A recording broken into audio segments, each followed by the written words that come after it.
ये अद्भुत है। अब हुआ पूर्ण प्रबंध उस वासुदेव के स्वागत का।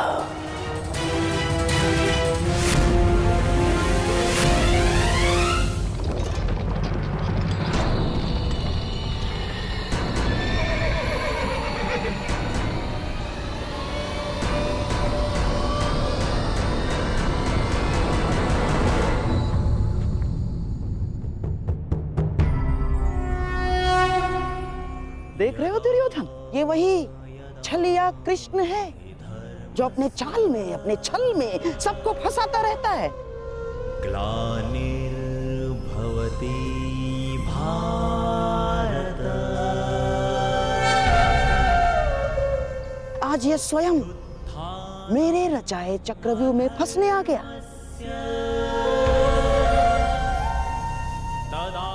इसे ज्ञात नहीं है कि आज ये इस प्रासाद से बाहर निकल ही नहीं पाएगा।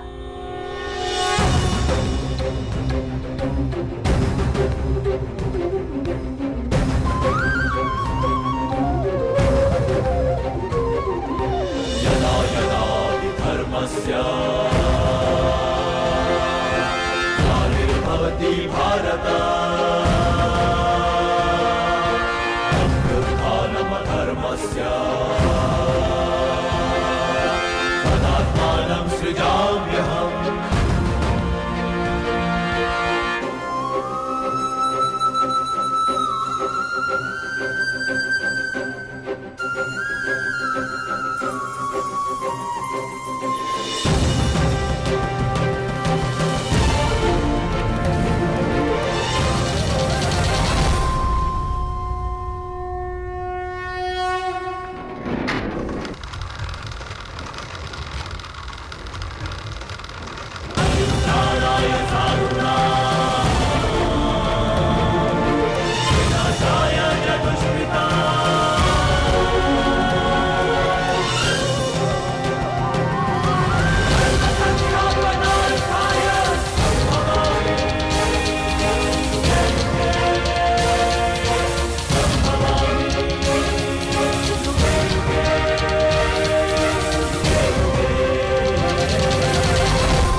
नारायणं नमस्कृत्य नरं चैव नरोत्तमं देवीं सरस्वतीं व्यासं ततो जयमुदीरयेत्।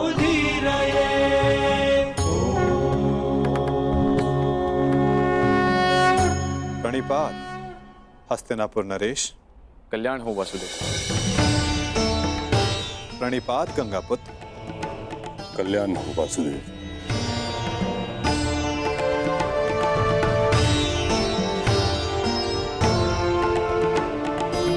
प्रणिपात समधि श्री।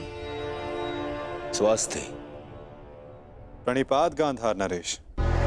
प्रणिपात मुरली मनोहर, आपका स्वागत है हस्तिनापुर में। प्रणिपात वासुदेव, मैं समस्त हस्तिनापुर की ओर से आपका आभारी हूं कि आपने शांति प्रस्ताव को एक अवसर दिया और हस्तिनापुर आए। अवसर तो धर्मराज ने दिया है महात्मा विदुर, अपने बड़ों के प्रस्ताव को आदर देकर।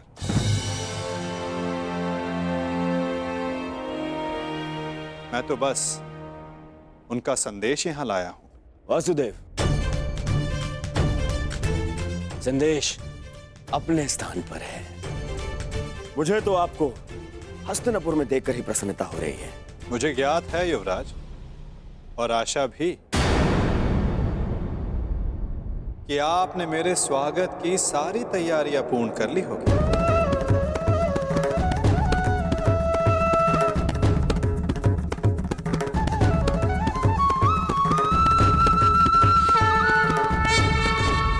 क्या आपने मेरे स्वागत की सारी तैयारियां पूर्ण कर ली होगी?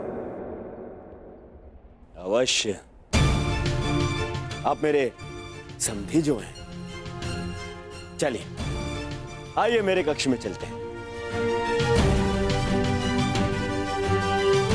मेरे कक्ष में चल के आदर सत्कार ग्रहण कीजिए। आपके मुख से ऐसे वचन सुनकर संतोष हुआ युवराज, और अधिक प्रसन्नता इस बात की हुई है कि आपने मुझे शांति दूत के रूप में स्वीकार किया। ये शांति प्रस्ताव के बारे में हम कल बात करेंगे। आप यात्रा से आए हैं, विश्राम करें, थकान दूर करें। आइए। क्यों नहीं युवराज, अवश्य।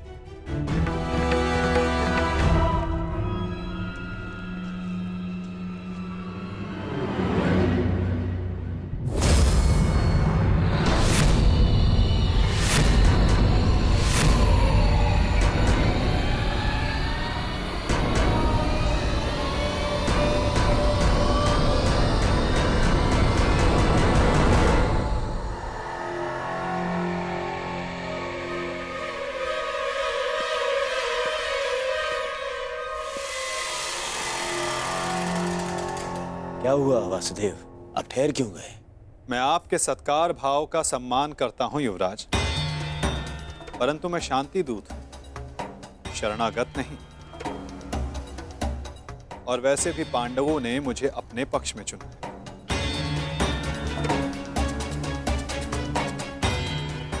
और नीति अनुसार एक दूत आतिथ्य तब तक ग्रहण नहीं कर सकता जब तक उसका कार्य पूर्ण ना हो जाए।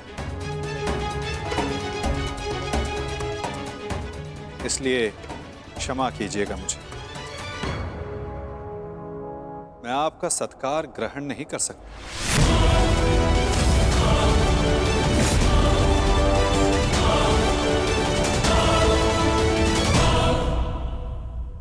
परंतु फिर आप कहां ठहरेंगे? आप उसकी चिंता ना करें युवराज, मेरे पास अपनी व्यवस्थाएं हैं। आइए भी ना वासुदेव, आप हमारे यहाँ पधारे, हम धन्य हुए। हमारे यहाँ आकर हमें कृतार्थ करें। हमने आपकी ऐसी व्यवस्था की है वासुदेव कि आप हस्तिनापुर छोड़कर कहीं जाएंगे ही नहीं। ऐसा कुछ नहीं जो सदा रहे, और ऐसा कुछ नहीं जो सदा ना रहे। तो फिर मेरे यहाँ होने ना होने का क्या अर्थ रह जाता है गांधार नरेश?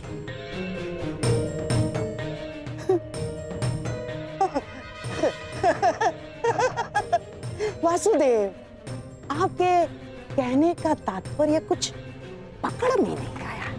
यदि सागर में अपना हाथ डालोगे तो ऐसा अनुभव होगा कि संपूर्ण सागर तुम्हारा है गांधार राज। और यदि उसी सागर को मुट्ठी में बंद करने का प्रयास करोगे तो कुछ नहीं पाओगे। हाँ, यह अवश्य हो सकता है कि उसमें डूब जाए। प्रणिपात।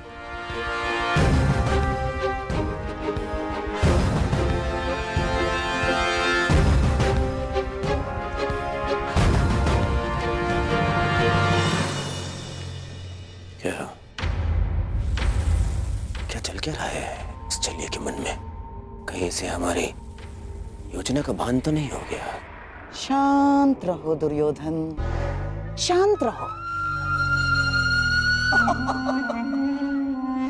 आज नहीं आया तो क्या हुआ, कल तो इसे सभा में आना ही होगा, और ये आएगा। क्यों? शांति दूत है, इसे अवश्य आना होगा, और फिर हमारी योजना सफल। वासुदेव, आपका आतिथ्य बनने का सौभाग्य मिला, मेरे लिए सम्मान की बात है।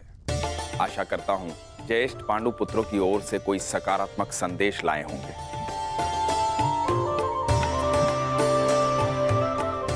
संदेश तो मैं लाया हूं महात्मा विदुर, परंतु वो संदेश मैं कल सभा में सबके समक्ष रखूंगा। प्रणिपात माधव, मेरा सौभाग्य है कि आज मेरे आराध्य मेरे घर पधारे हैं। सेवक, प्रभु के लिए भोजन लेकर आओ।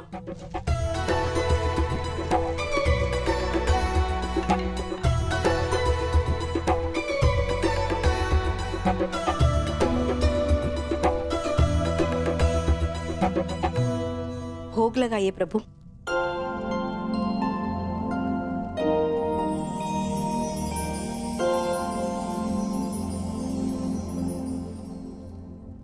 मेरा प्रिय मिष्ठान नहीं दिखाई दे रहा।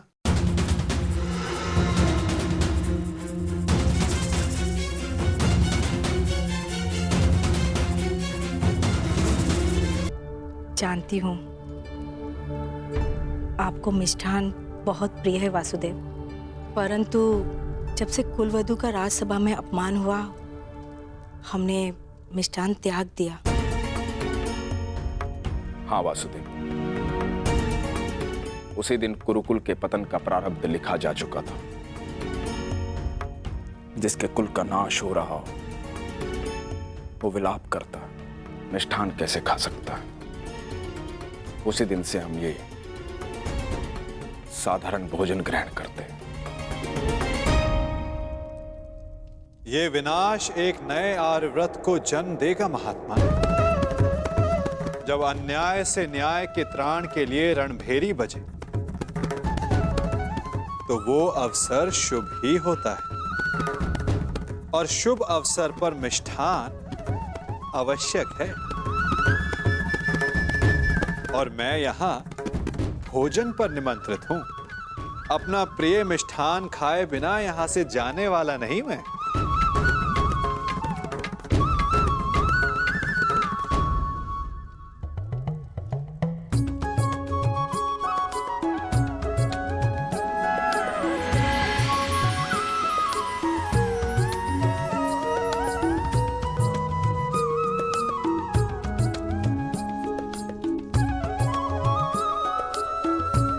आइए मिष्ठान ग्रहण कीजिए। वाह काका श्री वाह।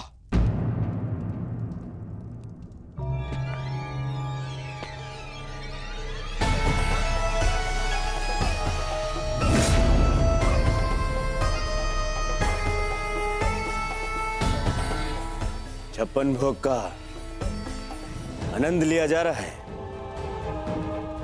आओ पुत्र दुर्योधन, तुम भी मिष्ठान ग्रहण करो।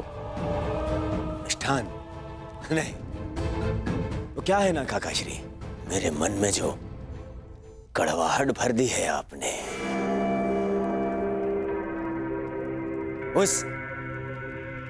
इस मिष्ठान की मिठास से मिट नहीं सकती है।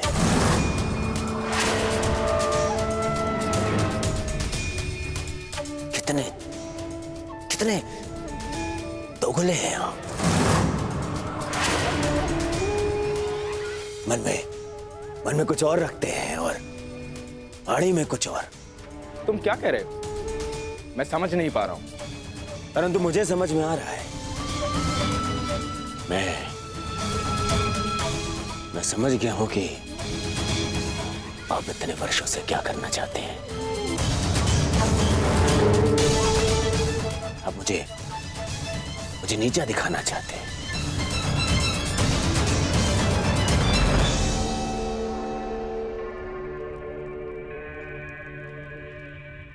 वासुदेव हस्तिनापुर आए।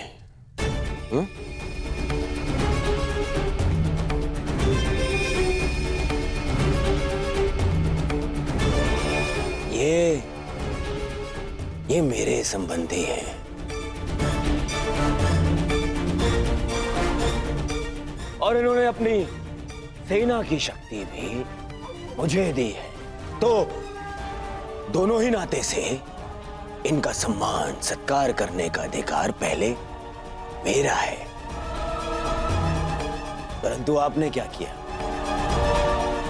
आप उन्हें यहां ले आए ताकि आप अपने स्वार्थ और षड्यंत्र को पूर्ण कर सके। परंतु वासुदेव को निमंत्रित करने में मेरा क्या स्वार्थ है दुर्योधन? अरे स्वार्थ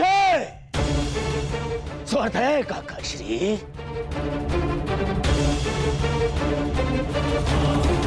राजसभा में स्थान से पूर्व आपने यहाँ इसलिए लाए ताकि आप अपने वो प्रिय पांडवों के पक्ष में इन्हें उकसा सके। स्वार्थ है।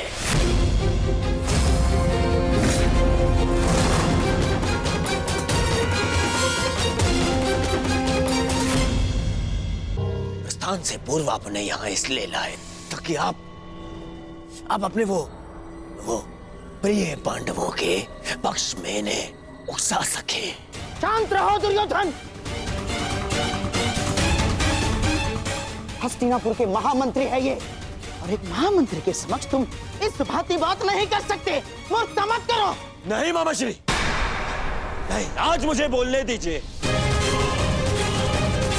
इन्होंने आज तक केवल पांडवों का साथ दिया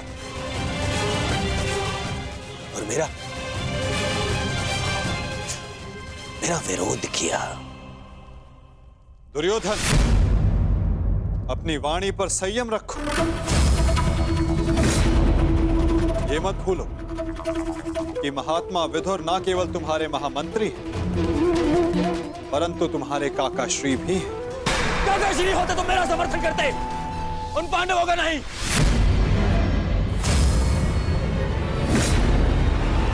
ये केवल एक कृतज्ञ षड्यंत्रकारी है और कुछ नहीं।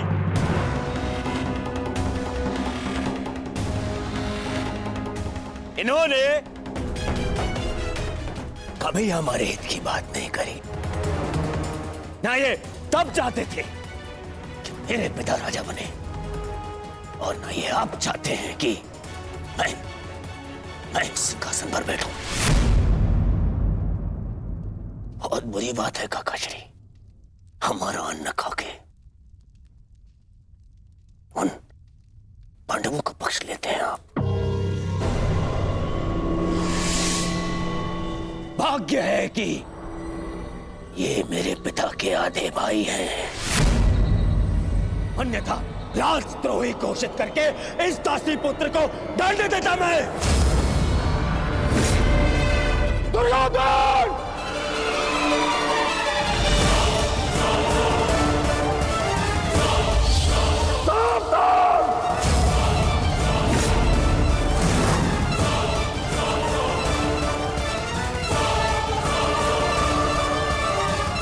ये आप क्या कर रहे हैं आर्य?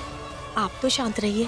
बालक नहीं है ये, जो इसके हर अपराध को बालक समझकर क्षमा कर दूं। इसे स्मरण होना चाहिए कि मैंने शस्त्र शिक्षा तात श्री भीष्म से ली है। इसने मेरी निष्ठा पर प्रश्न किया। आज जिस प्रकार के शब्दों का प्रयोग इसने किया है, इसे हस्तिनापुर से निष्कासित कर देना चाहिए। निष्कासित तो मुझे आपको कर देना चाहिए। अपनी सीमा का उल्लंघन मत कर दुर्योधन।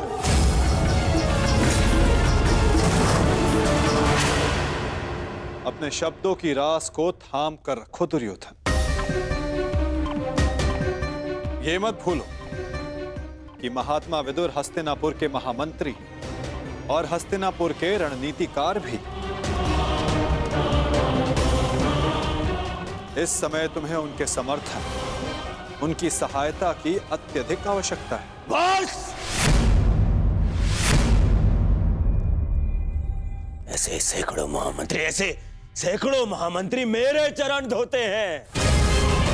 मुझे इस युद्ध को जीतने के लिए एक दासी पुत्र के समर्थन की आवश्यकता नहीं है। दुर्योधन!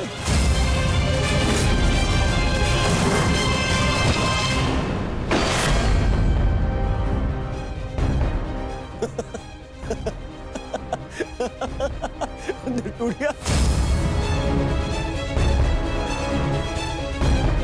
इस धनुष के साथ तुम्हारे प्रति मेरा समर्थन भी टूट गया है। अब ना तो तुम मेरे शस्त्र उपयोग कर पाओगे और ना ही मेरी नीति। मैं स्वयं अपनी बुद्धि और शक्ति को इस युद्ध से अलग करता हूं।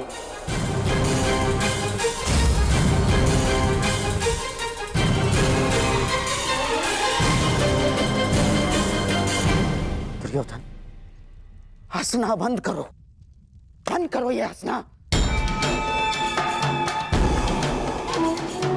धर्मात्मा, देखिए, क्षमा कर दीजिए इसे। बच्चा है, बालक है ये। छोड़िए मामा श्री, ऐसे दोगले इंसान का हमारे साथ ना होना ही हमारे लिए श्रेयस्कर है। गंगाराज, इससे पहले कि मेरे क्रोध से मेरे विवेक का बांध टूट जाए, ले जाओ इसे यहाँ से। और ना जाओ तो क्या कर लेंगे? ईश्वर के लिए चुप हो जाओ। तुम्हें ज्ञात नहीं है तुमने कितना बड़ा अनर्थ किया है। अब चलो यहां से, चलो चलो।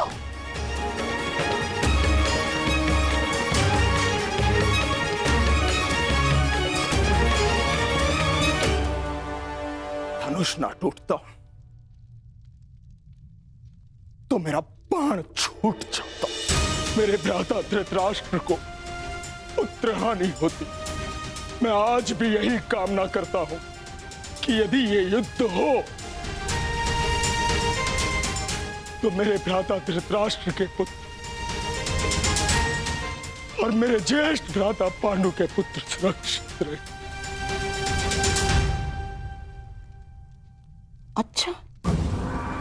अच्छा खेल खेला आपने वासुदेव। मेरी बुद्धि तो ये सोच सोच कर कुंड हो रही थी कि आपने दुर्योधन का आतिथ्य ठुकरा कर यहां भोजन करना क्यों स्वीकार किया। क्या योजना थी आपकी इसके पीछे? मिल गया मुझे उसका उत्तर। गांधार राज, मैं यहां आया ये मेरा चुनाव था।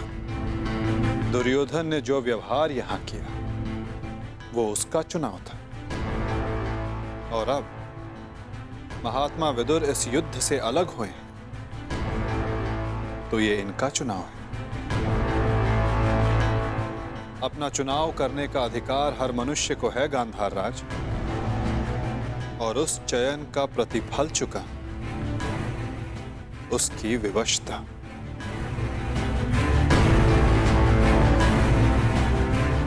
प्रणिपात।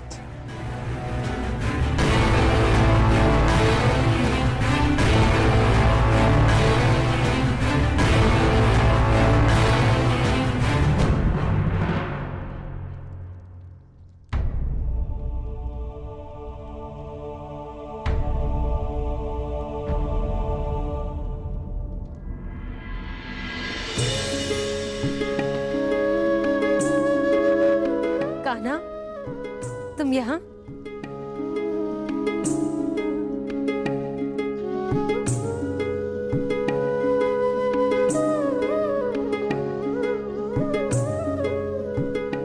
सोचा कि अपनी बुआ को बता दूं कि भूखे पेट शयन करने से बुरे स्वप्न आते हैं। मेरी निद्रा और भूख तो तभी उड़ गई थी जब युद्ध की घोषणा हुई थी। कृष्ण,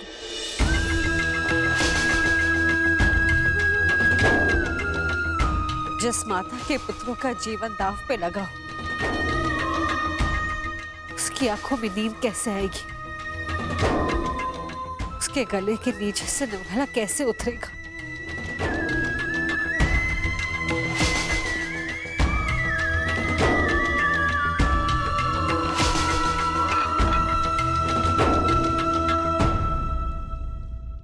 बुआ, बैठो। मैं तो यहां इसलिए आया था कि अपनी बुआ के साथ भोजन का आनंद उठा सकूं, परंतु मेरी बुआ इतनी व्याकुल, इतनी निराश है। यदि आपको मुझ पर विश्वास है कि मैं आपके पुत्रों की रक्षा करने में सक्षम हूं, तो क्या आप फिर भी भोजन नहीं करेंगी? तुम्हारी बात कोई चाह भी कैसे टाल सकता है? तो फिर पहले आप भोजन कीजिए।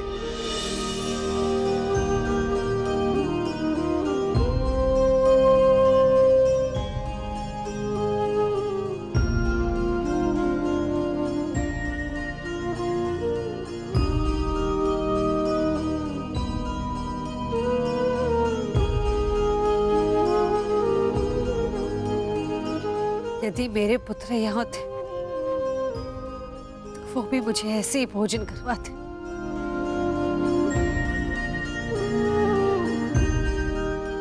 धन्यवाद कृष्ण, जो तुम यहाँ पर आकर मेरे पुत्रों के स्थान पर खड़े हुए और प्रकृत विकट परिस्थिति में मेरे पुत्रों का मार्गदर्शन करने के लिए।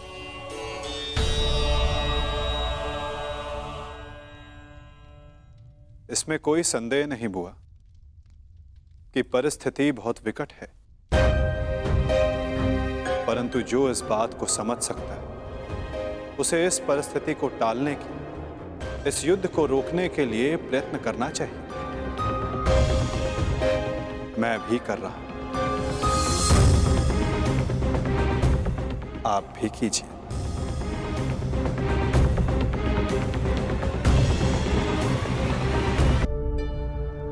मैं क्या कर सकती हूँ?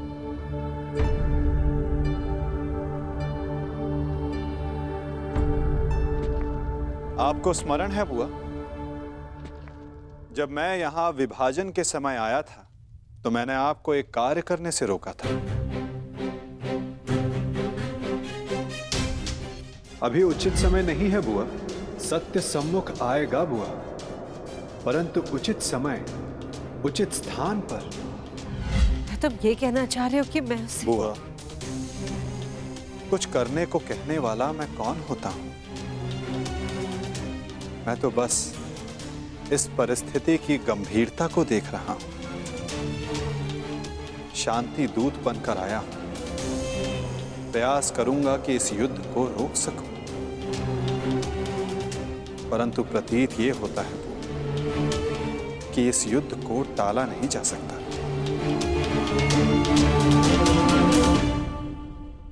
मुझे भी उसी दिन का भय है कृष्ण, जब मेरे दोनों पुत्र एक दूसरे के समक्ष अस्त्र दान कर एक दूसरे का रथ बांधने के लिए प्रस्तुत होंगे, परंतु इसे रोका कैसे जा सकता है? संदेह तो है बुआ, परंतु यदि आपके 6 पुत्र एक ही पक्ष में हो तो कदाचित युद्ध का प्रश्न ही ना उठे।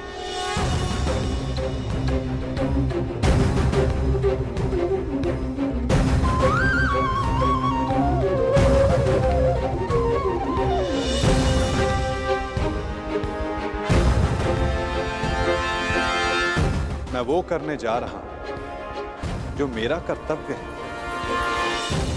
आप वो करें जो आपको उचित लगता है।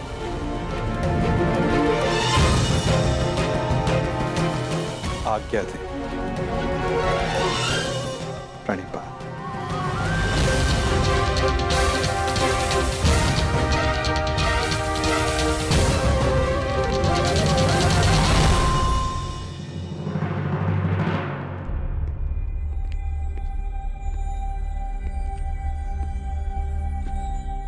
माधव,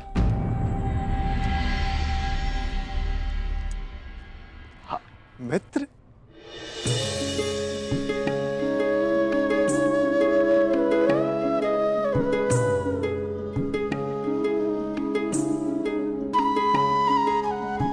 मुझे बहुत प्रसन्नता हुई तुम्हें फिर से देखकर। कहाँ थे तुम? मेरे स्वागत के लिए नहीं आए? क्योंकि मुझे नहीं लगता कि यहाँ आपको स्वागत देने के लिए बुलाया गया है। मैं तुम्हारा तात्पर्य समझा नहीं मित्र। आप सब जानते हैं फिर भी अनजान बन रहे हैं। आप गांधार नरेश को मुझसे अधिक समझते हैं। ये स्वागत प्रारंभ है, इसके बाद अपमान होगा और हो सकता है कि कोई जाल भी रचा हो। यदि जाल होगा तो मुझे पूर्ण विश्वास है कि मेरा धनुर्धारी मित्र उस जाल को अपने बाणों से काट देगा।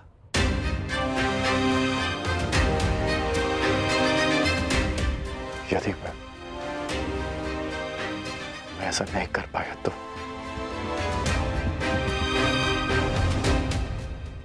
तो मैं स्वयं उसका त्राण करूंगा मित्र। हाँ, अब हम सबसे भिन्न हैं, अधिक सक्षम हैं, अधिक शक्तिशाली हैं, किंतु आप भी तो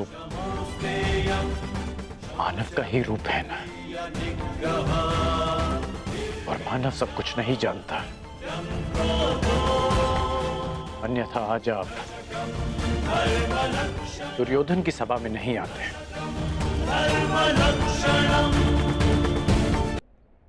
तुमने सत्य कहा मित्र, मानव सब कुछ कहाँ जानता है। जैसे कि तुम, यदि तुम भी सब कुछ जानते होते तो दुर्योधन की ओर नहीं होते मित्र।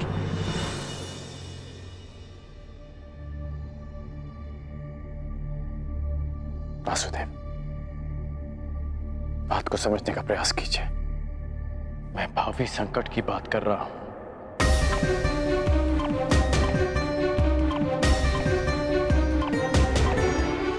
आगे मत बढ़िए, रुक जाइए वासुदेव।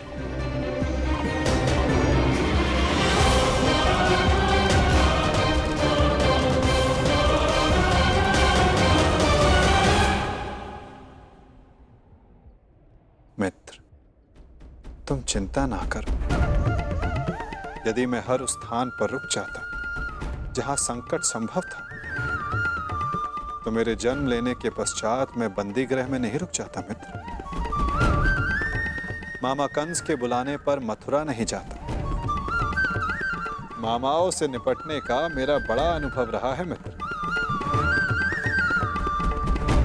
मैं जानता हूं कि भीतर क्या होने वाला है।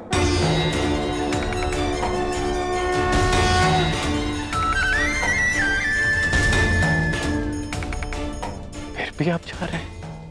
हाँ मित्र, मैं इसलिए नहीं जा रहा कि ये मेरी इच्छा है।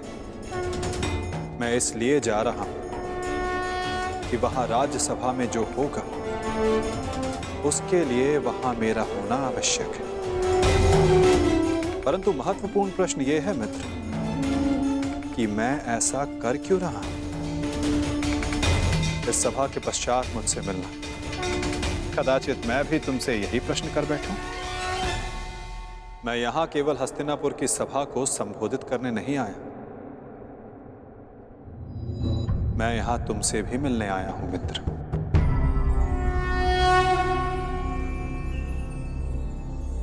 तुम सदा मुझसे यही प्रश्न करते आए हो कि मैं इस पक्ष में क्यों, मेरा मत क्या है। क्या मैं ही कर्ता धर्ता हूं या केवल दृष्ट? क्या मैं ही कार्य साधता हूं या कार्य का साक्षी मात्र? मेरे साथ आओ मित्र, तुम्हें इन सब प्रश्नों का उत्तर मिल जाएगा।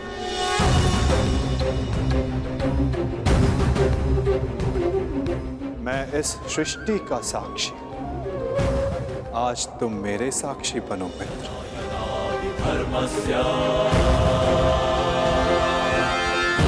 भवति भारत उत्थानम धर्मस्य तदात्मानं सृजाम्यहम् परित्राणाय साधूनां विनाशाय च दुष्कृताम्।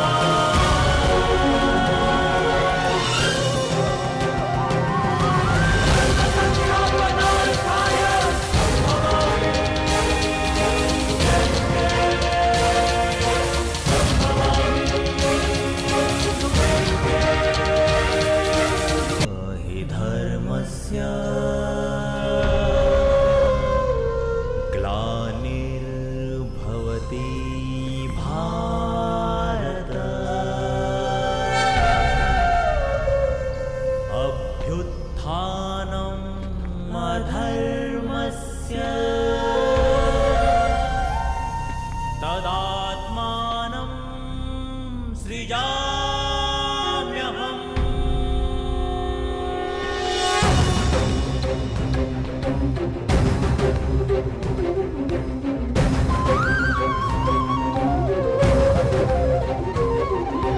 यदा यदा हि धर्मस्य ग्लानिर्भवति भारत अभ्युत्थानमधर्मस्य तदात्मानं सृजाम्यहम्।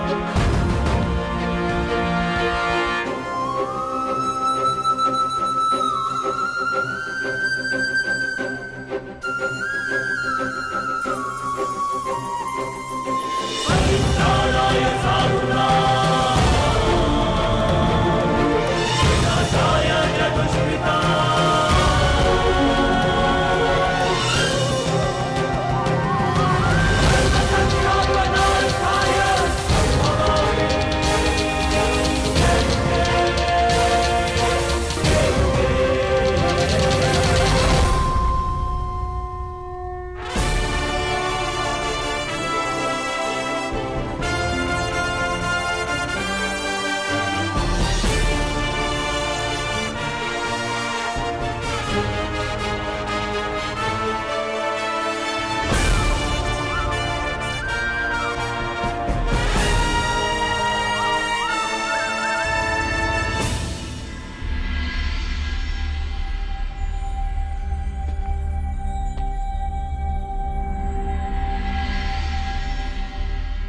प्रणिपात उस महान योद्धा को जो कुरुवंश के सबसे बड़े संबल हैं, जिन्हें संसार स्मरण करेगा तो इसलिए कि उन्होंने अपना संपूर्ण जीवन, अपना कर्म और अपना धर्म समस्त कुरुवंश को समर्पित कर दिया।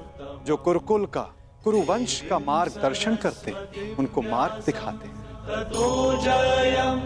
कुरु गौरव महामहिम भीष्म को प्रणिपात। नारायणं नमस्कृत्य नरं प्रणिपात उस महान राजा को जो कुरुकुल का सर्वे सर्वा है, जो राष्ट्र का निर्माता है, उस महाराज धृतराष्ट्र को, इस शांति दूत कृष्ण का प्रणिपात। स्वस्ति। अपने ज्ञान और शिक्षा के बल पर सामान्य कुरु कुमारों को भारतवर्ष का महान योद्धा बनाने वाले अर्जुन, भीम, दुर्योधन जैसे महान योद्धाओं के आचार्य श्री द्रोणाचार्य को मेरा प्रणिपात। कल्याण हो वसुदेव।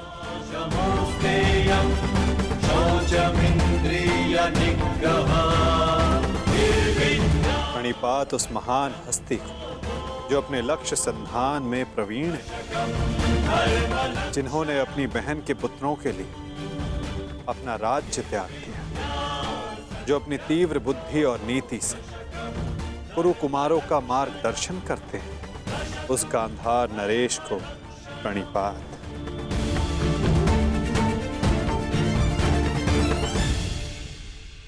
प्रणिपात महानितिज्ञ महात्मा विदुर को।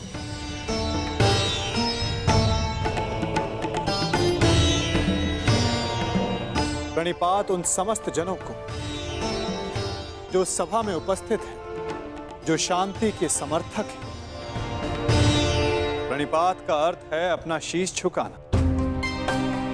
हम सब अपनी संतानों को उन सब के समक्ष शीश झुकाना सिखाते हैं जिन्होंने अपने जीवन में महान कार्य किए, परंतु मैं आप सबके समक्ष प्रणिपात इसलिए नहीं कर रहा कि आप सब ने महान कार्य किए। मैं प्रणिपात इसलिए कर रहा हूं कि आप सब अब भी एक महान कार्य को संपन्न करने के लिए सक्षम हैं। वो महान कार्य जो कि एक महायुद्ध, एक महाविनाश है, उससे मुक्ति पाना, जिसके पश्चात एक महान शांति की स्थापना होगी, धर्म का उदय होगा।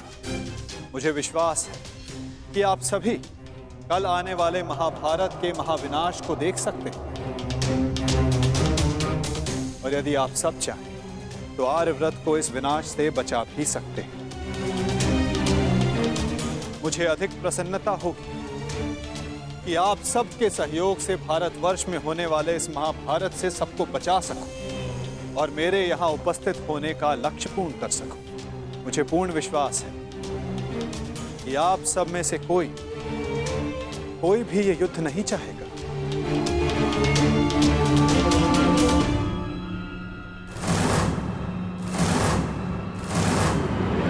संसार का सबसे बड़ा कष्ट होता है परिवार में आया क्लेश। परिवार का अर्थ है ऐसा समूह जो साथ रहे, जो एक दूसरे के साथ जिए, एक दूसरे का संबल बने। यदि एक वृक्ष दूसरे वृक्ष की शाखाएं काटने लगे तो वृक्ष का अस्तित्व समाप्त हो जाता है महाराज धृतराष्ट्र। जब परिवार साथ रहता है तभी उन्नति होती है। मेरी मंत्रणा यह है कि एक वंशज के अहंकार के लिए समूचे वंश को दांव पर लगाना उचित नहीं, क्योंकि यदि वंशज का अहंकार जीत भी गया तो वंश अपना अस्तित्व हार जाएगा। इसलिए मैं वासुदेव कृष्ण पांडवों की ओर से शांति दूत बनकर आया, शांति प्रस्ताव लाया। ये युद्ध केवल भाइयों के मध्य का संघर्ष नहीं होगा, बल्कि इस युद्ध में संपूर्ण भारतवर्ष भाग लेगा।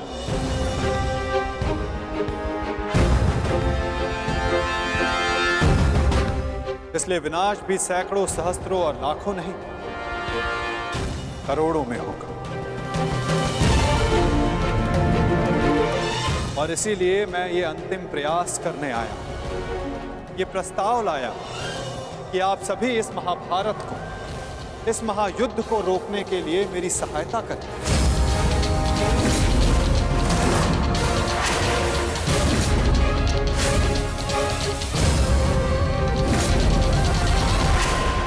प्रयास करने आया कि आप सभी इस महाभारत को, इस महायुद्ध को रोकने के लिए मेरी सहायता करें।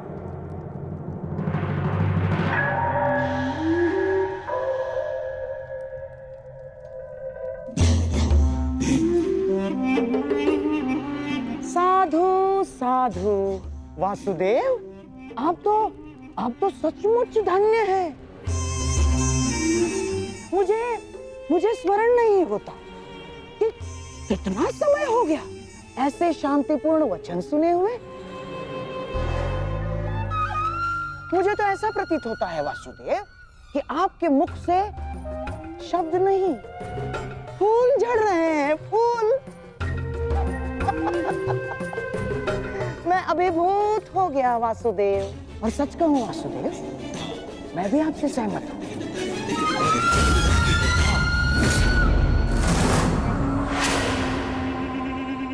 मैं भी नहीं चाहता कि ये युद्ध हो ना।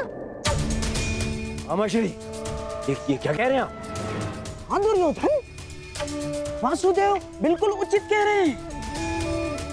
हमें इस युद्ध को रोकने का पूरा प्रयास करना चाहिए, समझ गए? हाँ हाँ वासुदेव, सबसे श्रेष्ठ युद्ध वो है जो कभी हो ही नहीं। और युद्ध की परिस्थिति उत्पन्न न होने देने का एक ही उपाय है कि एक पक्ष दूसरे पक्ष पर आक्रमण ना करे। चलिए ठीक है, हम पांडवों पर आक्रमण नहीं करेंगे, परंतु वासुदेव, द्वारकाधीश, क्या आप यह आश्वासन दे सकते हैं कि पांडव भी हम पर कभी भी आक्रमण नहीं करेंगे? कभी भी। गांधार नरेश, आप आक्रमण के संदर्भ में बात कर रहे हैं और मैं यहाँ युद्ध की आवश्यकता को ही समाप्त करने के विषय में बोल रहा हूँ। अच्छा ऐसा है। यदि ऐसा है वासुदेव, तो हम आपका प्रस्ताव सुनना चाहेंगे। हाँ, आप शांति दूत हैं तो संदेश तो लाए ही होंगे। और हाँ, ऊपर से आप शांति प्रस्थापित करना चाहते हैं।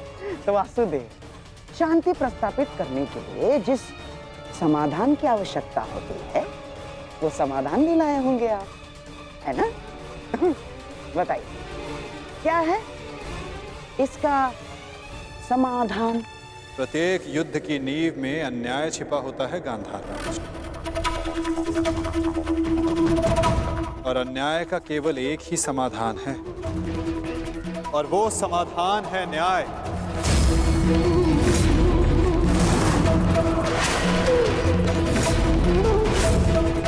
वो न्याय जिस पर केवल पांडवों का अधिकार है, उनसे किए गए वचनों को ना निभाने का न्याय, उनसे किए गए वचनों को ना पूर्ण करने का न्याय। इस भरी सभा में जो अधर्म हुआ, जो अन्याय हुआ, उसके प्रति न्याय। महाराज धृतराष्ट्र, मैं यहां पांडवों की ओर से उनके साथ जो अन्याय हुआ उसका न्याय मांगने आया। कैसा अन्याय वासुदेव? वो अन्याय जो एक धर्म सभा में एक अधर्म द्यूत माध्यम से हुआ था। वो अन्याय जो कुरुकुल के ज्येष्ठ जनों के समक्ष कुलवधू पांचाली के साथ हुआ। यदि उस अन्याय का त्राण हो तो इस महायुद्ध को रोका जा सकता है।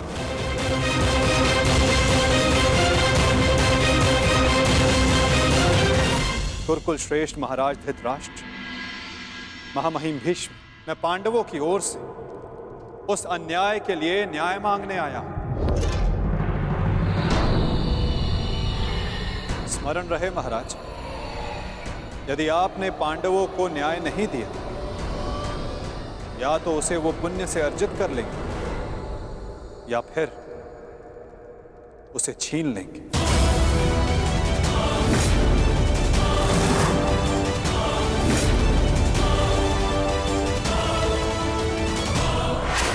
अब निर्णय आपका है। वासुदेव, आप यहां शांति प्रस्ताव लेकर आए हैं या हमें धमकाने आए हैं? वो उस द्यूत में जो कुछ भी हुआ सबकी उपस्थिति में हुआ, युधिष्ठिर की इच्छा से हुआ। अरे वो हार गया, अपना राज्य हार गया, वो उसका प्रारब्ध था। छलबद्ध अन्याय को प्रारब्ध नहीं कहा जा सकता युवराज। जिस प्रकार मंदिर में किया गया पाप पुण्य नहीं बन जाता, उसी प्रकार धर्मवीरों की उपस्थिति में सभा में किया गया धर्म नहीं बन जाता। धर्म कौन सा धर्म? कोई धर्म नहीं हुआ। नारी नारायणी होती है युवराज, और भरी सभा में एक नारी का, एक कुल वधू का वस्त्र हरण अधर्म नहीं?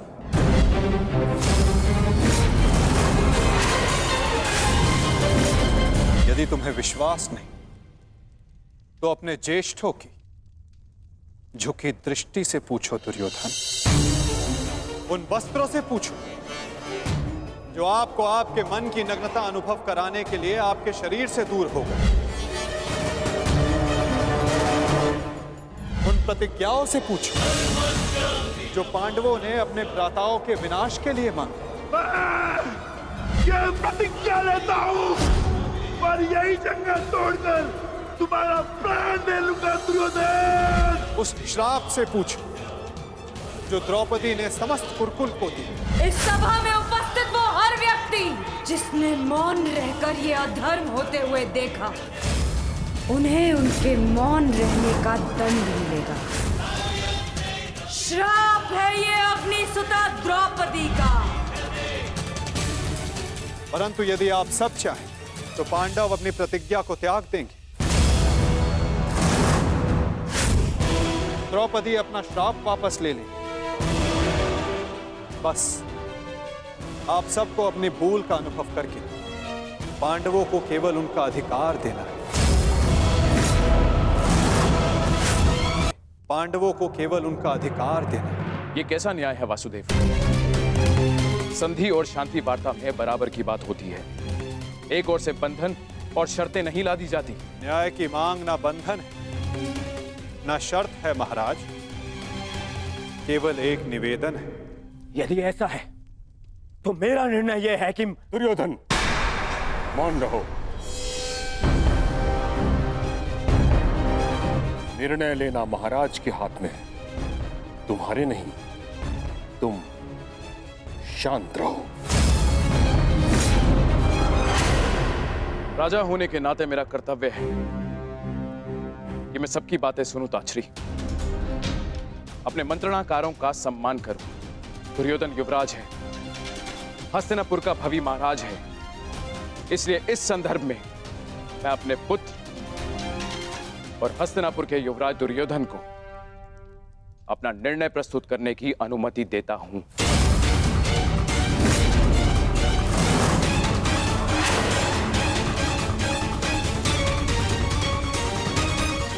धन्यवाद पिताश्री। हाँ तो सुनिए वासुदेव, ऐसा है कि उस युद्ध में पांडव स्वयं अपना अधिकार हार बैठे थे। अब ना तो वो किसी भी राज्य का उनको अधिकार है और ना ही राजा होने का।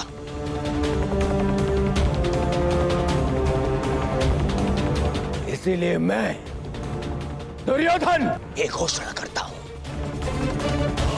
कि हस्तिनापुर आपका ये शांति प्रस्ताव ठुकराता है।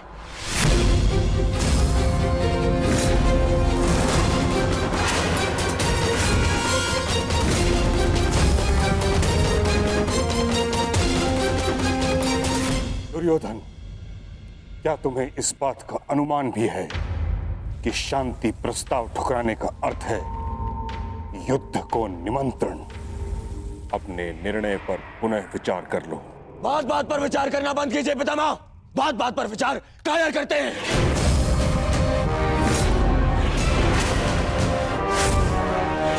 योद्धा का जन्म ही युद्ध के लिए होता है और मैं इस युद्ध के लिए प्रस्तुत हूं।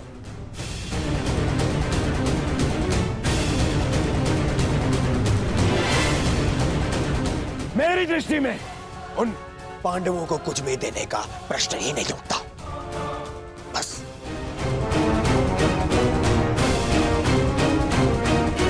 मैंने ये सभा समझौते के लिए रखवाई थी, न कि अपने ही अधिकार के त्याग के लिए। ये मेरा अंतिम निर्णय है। मैं उन पांडवों को इंद्रप्रस्थ नहीं दूंगा तो नहीं दूंगा।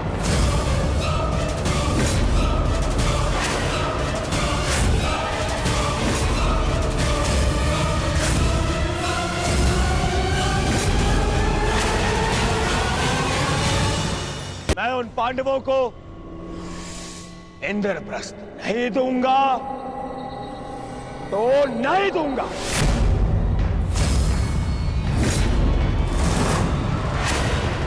उचित है दुर्योधन, तुम इंद्रप्रस्थ रख सकते हो, उसकी सेना भी रख लो, अस्त्र शस्त्र रख लो, लाखों गाय अश्व, उसकी प्रजा भी रख लो, कोटि कोटि धन संपत्ति, जो कुछ भी पांडवों ने अपने परिश्रम से अर्जित किया था वो सब रख लो दुर्योधन। परंतु इस अन्याय के प्रतिकार स्वरूप केवल एक कार्य कर दो।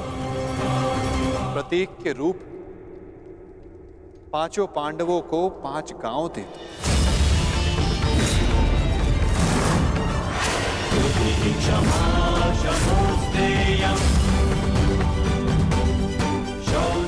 इतना तो दे ही सकते हो दुर्योधन। 5 पांडव वहां सुख से निवास करें और कुछ नहीं चाहेंगे। इस युद्ध को टालने के लिए केवल 5 गांव देना स्वीकार है तुम्हें?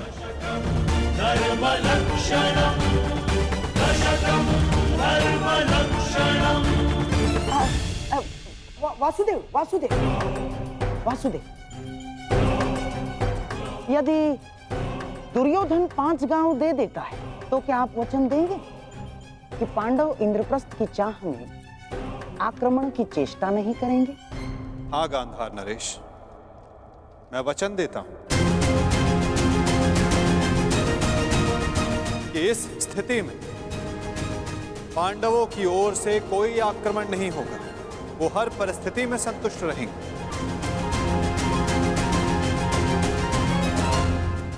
कह दो दुर्योधन, इससे अच्छा प्रस्ताव कोई नहीं होगा।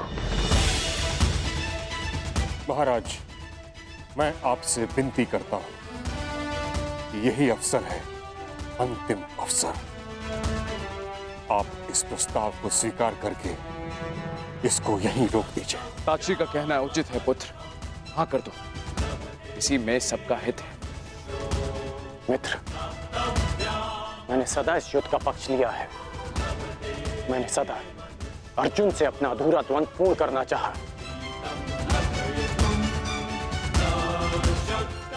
मैं अपना अधूरा द्वंद्व कभी और पूर्ण कर लूंगा।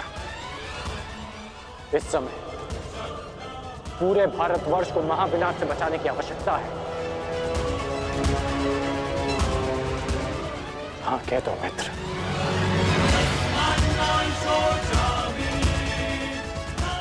तुमने तो एक अनजान का मान रखने के लिए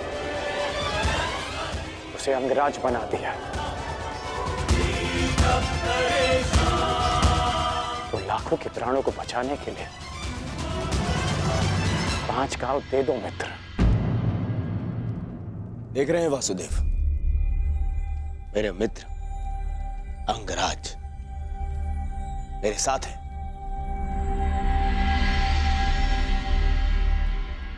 और आपको तो अच्छे से ज्ञात है कि कर्ण को अंगराज मैंने बनाया। उसे वो दिया है मैंने जो पांडव नहीं दे पाए। ना पांडव, ना पितामह। और ये मेरा वचन है, यदि मेरा मित्र मुझसे प्राण भी मांगेगा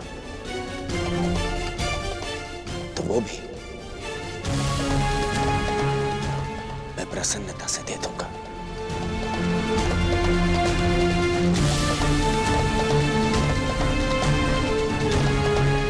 परंतु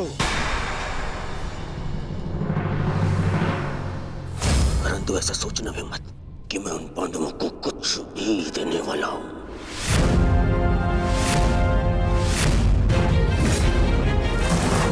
पता है, बचपन से मुझे यही आभास कराया गया है कि मेरा किसी भी वस्तु में कोई अधिकार नहीं है।